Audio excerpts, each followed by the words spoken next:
Hello and welcome again to Analog Photomart. This video we're talking about the Pentax Spotmatic SP, the original version. This is a fantastic old all manual mechanical camera.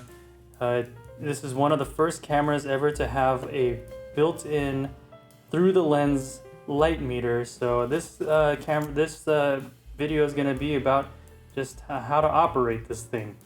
So first of all, generally most of these lenses for this camera, this uses a screw mount lens, will have a little switch here that goes from auto to manual. Now what this does is, when it's on auto, when you're looking through the viewfinder, it lets you see with the lens wide open and helps you focus a lot better. Whereas if you put it on manual, it'll set the lens to whatever aperture you set to the ring. But when on auto, it'll be wide open while you're looking through it, and then when you take the picture, it'll automatically set it to the correct aperture. If you don't know what I'm talking about, that's okay. Just leave it on manual and you can learn all about this stuff some other time. Now, first we'll talk about loading the camera, and once again, with any mechanical 35mm camera, you're gonna have some version of this little rewind knob. And how can you tell if the camera has film in it or not? If this thing spins freely, then you know that it's empty. Now on this camera, the way you open the back is you pull up on this little knob and that'll unlock the film door. And again, you don't want to do this if there's film in the camera already, as that will ruin all of your pictures because film is light sensitive. Now I have a little dummy roll here. So usually when loading these kind of cameras, I like to wind the shutter, I like to cock the shutter and wind the action all over. And you'll see in here, there is a little slot. And so what you're gonna do is take your film and get the little piece of the leader and stick it into that slot. And then you want to pull it out and make sure it's engaging with the little sprockets that are on this little column right here. And then you're going to want to pull it over into this side and then drop this guy in. Not cooperating right now. Yeah. Why are you no cooperating? There you go. Drop it right in, and then push this little plunger back down. And oh, that was not good. That's not what you want to happen. It's okay. Just gonna show you. You'll learn better from the mistakes than watching. All right, so slide the film in to the slot. Make sure it engages with the sprockets. And we're gonna drop this guy in, drop that plunger down, maybe give it a little bit of a wind to make sure it's kind of tight. Then you're gonna fire the shutter one time, and you're gonna wind the film one time. And you wanna make sure it's well engaged here. So you may even want to do that a second time. And then, as you see it's working well, close up the back, fire the shutter one more time, and you see here is the frame counter. So you want to keep advancing until you get to 1.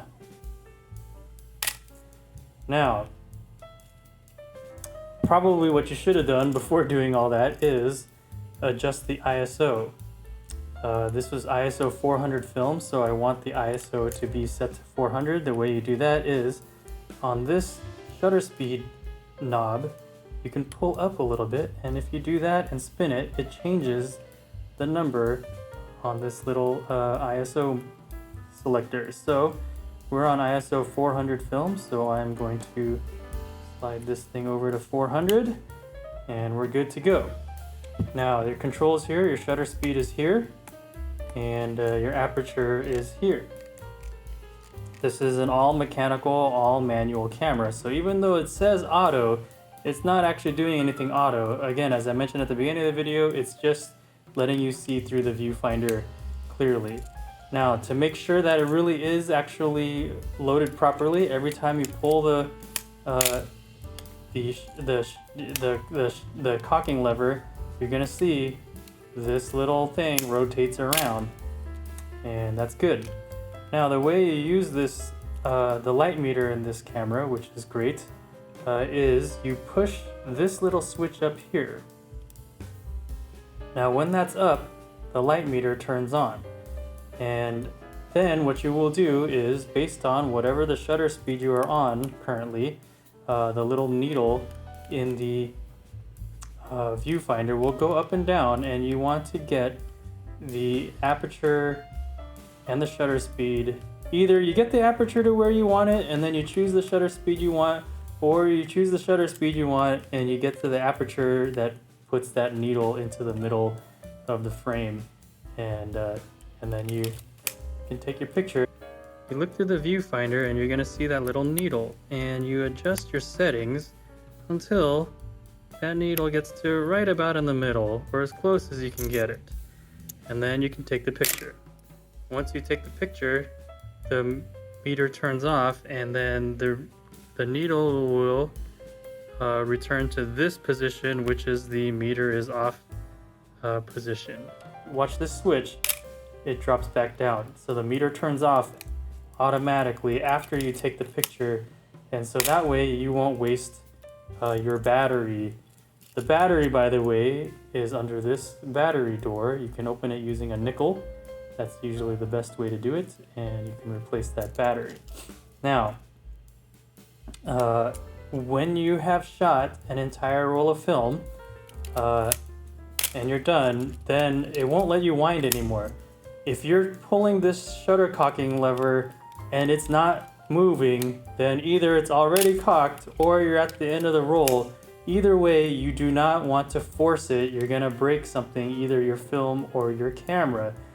So be careful and be gentle with that. But this is a very robust camera design. These last forever, and so it's a good camera, especially if you're just starting out learning about manual exposure and all that stuff. This also has a self-timer. The way you operate this is first you cock the shutter, and then you pull this guy. And then when you want to take the picture, you push this little button right here. And this mechanically will count down, and when the lever, there you go, it's taking the picture and it's done. Very simple design, very robust. Alright, so when you get to the end of the roll and you can't wind it anymore and it won't let you wind anymore, then what you do to rewind this camera is you flip it over, and there's this button here, and you push that down, and then once you've done that, you can flip out your little film rewind knob, and you see this direction that it's pointing clockwise. You just wind it, and now it's sucking all the film back into the canister inside the camera. And once you feel the tension loosen up, then you know it's been rewound. And when in doubt, you could just keep rewinding it, and then pull the knob up. Back door pops open, and you can retrieve your film canister if it feels like it. There you go. So the film's all been rewound and good to go. Now, again, I did mention before, if there is film in here, this thing will not freely rotate. So that's always a good thing. You want to just double check before you open the back. Because if you open the back of the camera and you see all your film here, bad news. You don't want that to happen.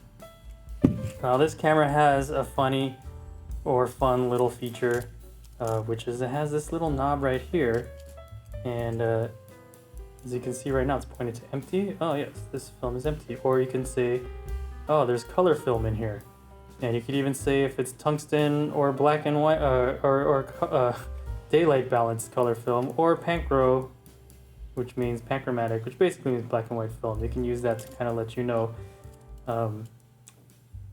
if the film is in here or not, or what kind of film is in here. But of course, that all depends on you remembering to set that in the first place.